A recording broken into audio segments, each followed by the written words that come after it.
ಮಲೆನಾಡು ಭಾಗದಲ್ಲಿ ಬಿಟ್ಟು ಬಿಡದೆ ಮಳೆ ಸುರಿತಾ ಇದೆ. ಶಿವಮೊಗ್ಗದ ಜೋಗ ಜಲಪಾತ ಹಾಲ್ನೊರೆಯಂತೆ ಧುಮ್ಮುಕ್ತಾ ಇದ್ದು ಪ್ರವಾಸಿಗರನ್ನ ಕೈ ಬೀಸಿ ಕರೀತಾ ಇದೆ. ಜೀವ ಕಳೆ ಬಂದಿದೆ ಜೋಗ್ ಫಾಲ್ಸ್ಗೆ. ರಾಜ ರಾಣಿ ರೋರರ್ ರಾಕೆಟ್ ಮೈದುಂಬಿ ಹರಿತಾ ಇದ್ದು ನೋಡಲು ರೋಮಾಂಚನವಾಗುತ್ತೆ. ಜಿಟಿ ಜಿಟಿ ಮಳೆ, ಜಲಪಾತದ ಮಂಜಿನ ನಡುವೆ ಜೋಗ ವೈಭವ ಕಾಣಲಿಕ್ಕೆ ಸಾವಿರಾರು ಪ್ರವಾಸಿಗರು ಆಗಮಿಸ್ತಾರೆ. ಆಕ್ಚುಲಿ ಅಲ್ಲಿ ನೀರು ಬರಲ್ಲ ಅಂತ ಇದ್ದಂಥ ಸಂದರ್ಭದಲ್ಲೇ ಹೇಗಾದರೂ ಮಾಡಿ ಹೋಗಿ ನೋಡಬೇಕಪ್ಪ ಒಮ್ಮೆ ಅಂತನಾದರೂ ನೀರು ಬರ್ದಿರುವಂಥ ಸಂದರ್ಭದಲ್ಲೇ ಸಾಕಷ್ಟು ಜನ ಹೋಗ್ತಾರೆ. ಅಂಥದ್ರಲ್ಲಿ ಈಗ ಜೀವ ಕಳೆ ಬಂದಿದೆ. ಈ ಸಂದರ್ಭದಲ್ಲಿ ಅದನ್ನು ನೋಡೋದೇ ಒಂದು ಆನಂದ, ಅದ್ಭುತ. ಸೊ ಹೀಗಾಗಿ ಇನ್ನಷ್ಟು ಜನ ಅಂದರೆ ಸಾವಿರಾರು ಸಂಖ್ಯೆಯಲ್ಲಿ ಪ್ರತಿನಿತ್ಯ ಈಗ ಹೋಗ್ತಾ ಇದ್ದಾರೆ ಜೋಗ್ ಫಾಲ್ಸನ್ನು ನೋಡಲಿಕ್ಕೋಸ್ಕರ.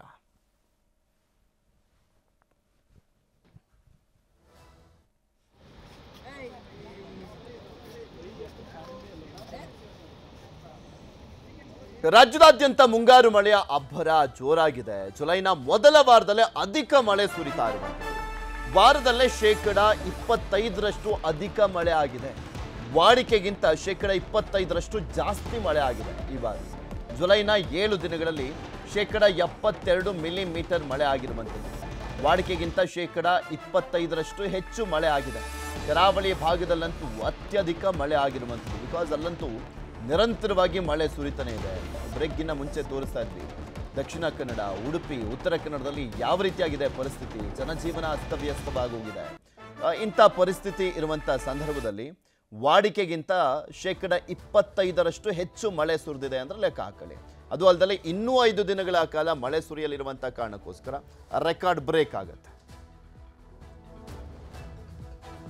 ಇದ್ರ ಬಗ್ಗೆ ಇನ್ನಷ್ಟು ಮಾಹಿತಿಯನ್ನು ಕೊಡ್ತಾ ಹೋಗ್ತಾರೆ ನಮ್ಮ ಪ್ರತಿನಿಧಿ ಆಶಿಕ್. ನಮ್ಮ ಜೊತೆ ನೇರ ಸಂಪರ್ಕದಲ್ಲಿ ಜಾಯ್ನ್ ಆಗ್ತಾ ಇದ್ದಾರೆ. ಆಶಿಕ್, ನೋಡ್ತಾ ಇದ್ವಿ ಇಲ್ಲಿ ರಾಜ್ಯದಾದ್ಯಂತ ಹಲವು ಭಾಗಗಳಲ್ಲಿ, ಸ್ಪೆಷಲಿ ಕರಾವಳಿ ಮತ್ತು ಮಲೆನಾಡು ಭಾಗದಲ್ಲಿ ನಿರಂತರವಾಗಿ ಮಳೆ ಸುರಿತಾ ಇದೆ. ಇನ್ನು ಎಷ್ಟು ದಿನ ಈ ರೀತಿಯಾದಂಥ ಪರಿಸ್ಥಿತಿ ಇರುತ್ತೆ? ಅದರಲ್ಲೂ ಸ್ಪೆಷಲಿ ಮೊದಲ ವಾರದಲ್ಲೇ 25% ವಾಡಿಕೆಗಿಂತ ಜಾಸ್ತಿ ಬೇರೆ ಮಳೆ ಆಗ್ಬಿಟ್ಟಿದೆ.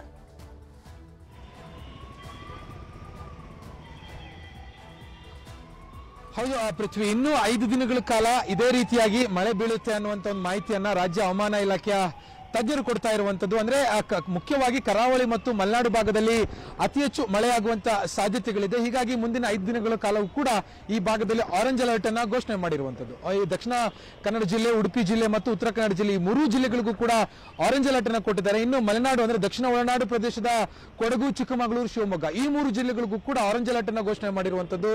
ಕಳೆದ 1 ವಾರದಲ್ಲಿ ಕಳೆದ ವಾಡಿಕೆಗಿಂತ ಹೋಲಿಕೆ ಮಾಡಿದ್ರೆ ರಾಜ್ಯದಲ್ಲಿ ಅತಿ ಹೆಚ್ಚು ಮುಂಗಾರು ಮಳೆ ಆಗಿರೋದು ಗೊತ್ತಾಗಿದೆ. 25% ಅತಿ ಹೆಚ್ಚು ಮಳೆ ಈ ಬಾರಿ ಆಗಿರುವಂತದ್ದು. ಕಳೆದರೆ ವಾಡಿಕೆ ಏನು ಅಂತಂದ್ರೆ ಈ ಒಂದು ಜುಲೈ 1ರಿಂದ ಜುಲೈ 7ನೇ ತಾರೀಕುವರೆಗೂ ರಾಜ್ಯದಲ್ಲಿ ವಾಡಿಕೆ ಮಳೆ ಎಷ್ಟು ಅಂತಂದ್ರೆ 58 ಮಿಲಿಮೀಟರ್ನಷ್ಟು ಮಳೆ ಆಗುವಂತದ್ದು ವಾಡಿಕೆ. ಆದ್ರೆ ಈ ಬಾರಿ ಈ ಒಂದು ಅವಧಿಯಲ್ಲಿ ಬರೋಬ್ಬರಿ 72 ಮಿಲಿಮೀಟರ್ನಷ್ಟು ರಾಜ್ಯದಲ್ಲಿ ಮಳೆ ಆಗಿರುವಂತದ್ದು. ಇದನ್ನ ಹೋಲಿಕೆ ಮಾಡಿದ್ರೆ 25% ಈ ಬಾರಿ ಹೆಚ್ಚಿನ ಮಳೆ ಆಗಿದೆ ಅನ್ನುವಂಥದ್ದು ರಾಜ್ಯ ಹವಾಮಾನ ಇಲಾಖೆಯ ತಜ್ಞರು ಕೊಡ್ತಾ ಇರುವಂತಹ ಮಾಹಿತಿ. ಇದೇ ರೀತಿಯಾಗಿ ಮುಂದಿನ 5 ದಿನಗಳ ಕಾಲವೂ ಕೂಡ ರಾಜ್ಯದಲ್ಲಿ ಮಳೆ ಆಗುತ್ತೆ. ಹೀಗಾಗಿ ಮುಂಗಾರು ಮಳೆ ಕಳೆದ ವರ್ಷಕ್ಕಿಂತ ಮತ್ತೆ ವಾಡಿಕೆಗಿಂತ ಹೆಚ್ಚಿನ ಮಳೆ ಈ ಬಾರಿ ಆಗುವಂತ ಸಾಧ್ಯತೆಗಳಿದೆ. ಈ ಬಾರಿ ನಮಗಂತೂ ಪೂರ್ವ ಮುಂಗಾರು ಬಹಳ 62% ನಷ್ಟು ಹೆಚ್ಚಿನ ಮಳೆ ಪೂರ್ವ ಮುಂಗಾರು ಆ ಸಮಯದಲ್ಲೇ ಆಗಿದೆ. ಹೀಗಾಗಿ ಮುಂಗಾರು ಮಳೆಯೂ ಕೂಡ ಅದಕ್ಕಿಂತಲೂ ಹೆಚ್ಚಿನದಾಗಿ ಮಳೆ ಬೀಳುವಂತ ಸಾಧ್ಯತೆಗಳಿದೆ. ಈಗಾಗಲೇ ಉತ್ತರ ಕನ್ನಡ ಮತ್ತು ದಕ್ಷಿಣ ಕನ್ನಡ, ಉಡುಪಿ, ಶಿವಮೊಗ್ಗ, ಚಿಕ್ಕಮಗಳೂರು, ಕೊಡಗು ಇಲ್ಲೆಲ್ಲವೂ ಕೂಡ ನಿರಂತರವಾಗಿ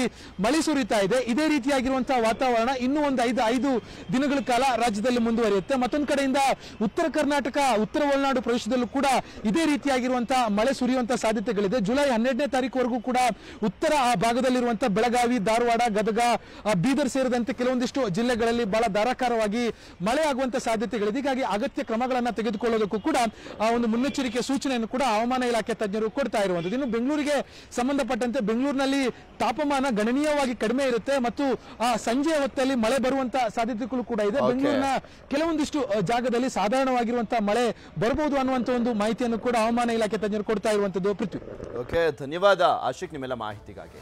ಇನ್ನು ಮಹಾರಾಷ್ಟ್ರದಲ್ಲಿ ಧಾರಾಕಾರ ಮಳೆ ಸುರಿತಾ ಇದೆ. ಮುಂಬೈ ನಗರ ಅಕ್ಷರಶಃ ಮುಳುಗಡೆ ಆಗ್ಬಿಟ್ಟಿದೆ.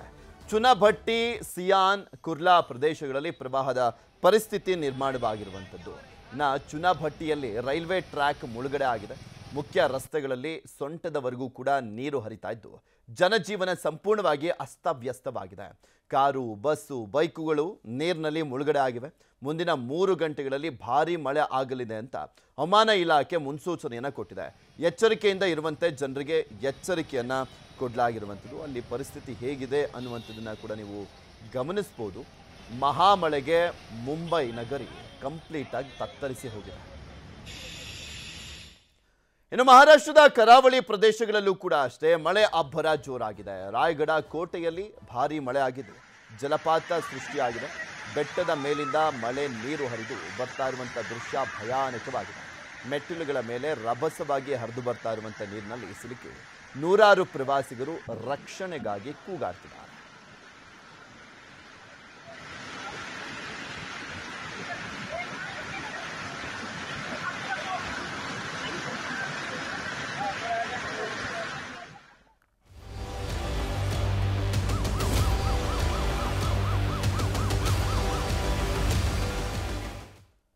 ಶಂಕಿತ ಡೆಂಗಿ ಜ್ವರಕ್ಕೆ ಹಾವೇರಿಯಲ್ಲಿ ಮೊದಲ ಸಾವಾಗಿದೆ. ಚಿಕಿತ್ಸೆ ಫಲಿಸದೆ 14 ವರ್ಷದ ಬಾಲಕ ಸಾವನ್ನಪ್ಪಿರುವಂಥದ್ದು ಮೊದಲ ಸಾವು. ಇದು ಹಾವೇರಿಯಲ್ಲಿ ಡೆಂಗಿಗೆ ಸಾವಾಗಿರುವಂಥದ್ದು. ರಾಣೆಬೆನ್ನೂರಿನ ಚಳಗೇರಿ ಗ್ರಾಮದ ಬಾಲಕ ಈತ. ಧನು ಅಡಿಬೆಪ್ಪ 14 ವರ್ಷದ ಬಾಲಕ ಸಾವನ್ನಪ್ಪಿರುವಂಥದ್ದು. ದಾವಣಗೆರೆಯ ಆಸ್ಪತ್ರೆಯಲ್ಲಿ ಬಾಲಕ ಸಾವನ್ನಪ್ಪಿದ್ದಾರೆ. ಚಿಕಿತ್ಸೆಗೆ ಅಂತ ಸೇರಿಸಲಾಗಿತ್ತು ಆಸ್ಪತ್ರೆಗೆ, ಆದರೆ ಚಿಕಿತ್ಸೆ ಫಲಿಸದೆ ಸಾವನ್ನಪ್ಪಿರುವಂಥದ್ದು. ಸೊ ಹೀಗಾಗಿ ಗ್ರಾಮದಲ್ಲಿ ಹೆಚ್ಚಾಗಿದೆ ಡೆಂಗಿ ಜ್ವರದ ಆತಂಕ.